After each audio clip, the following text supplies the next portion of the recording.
আজকে আমি বানাচ্ছি পালং শাকের রেসিপি। এটার জন্য নিয়ে নিচ্ছি পালং শাক, বেছে ভালো করে ধুয়ে কেটে নিচ্ছি। কড়াইতে দিয়ে দিচ্ছি তেল, ফোড়নে দিয়ে দিচ্ছি শুকনো লঙ্কা,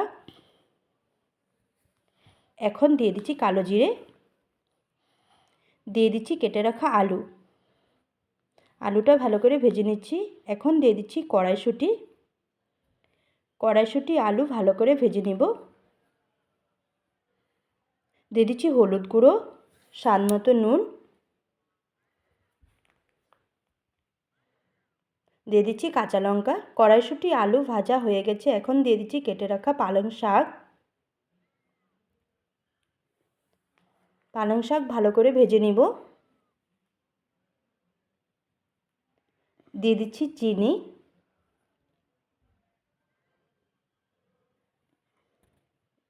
দিয়ে দিচ্ছি চালের গুঁড়ো,